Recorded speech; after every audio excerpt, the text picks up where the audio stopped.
আমরা আমাদের শত্রুর উদ্দেশ্য করতে চাই, আমাদেরকে ছোটখাটো লড়াইয়ে মুক্ত করে দিয়ে তোমরা এটা ভাবিও না যে আমরা প্রজ্ঞাহীন ভাবে আমরা আমাদের লড়াইকে কখনো হিন্দুত্ববাদীদের বিরুদ্ধে ব্যয় করবো, কখনো সুন্নিদের সাথে ব্যয় করবো।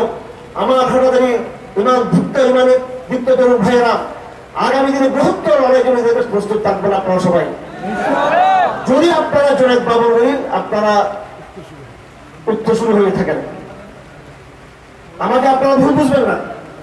আমি আপনাদের অনেক সময় আবেগ দেখি, ছাত্রদের এই আবেগগুলোর সাথে আমি অনেক সময় একমত হওয়া আমার জন্য মুশকিল, আমি একমত হতে পারি না।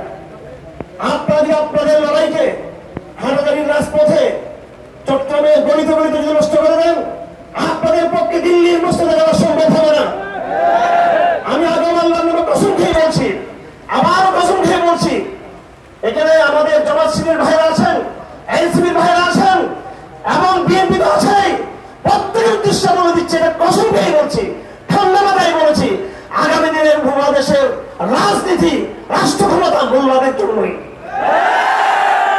আবেগ ছাড়া বলছি, ইতিহাসের জায়গা থেকে বলছি, আমার পলিটিক্যাল সায়েন্সের 30 বছর গবেষণা থেকে বলছি। আমি এটা আপনারা নিজেদেরকে চেনার চেষ্টা করবেন।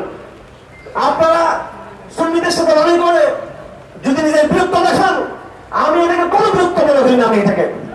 আমি বিরক্ত মনে করি যেদিন অসাম্প্রদায়িক প্রতীক হারানের বছরের গম্বুজ থেকে যেদিন প্রতিরোধকামী কাফেলা বের হবে এবং বাবরি মসজিদকে আবার সে জায়গায় পুনর্নির্মাণ করবে, সেই প্রতিরোধ লড়াইয়ের স্বপ্ন আমি আপনাদের মধ্যে আমি দেখি।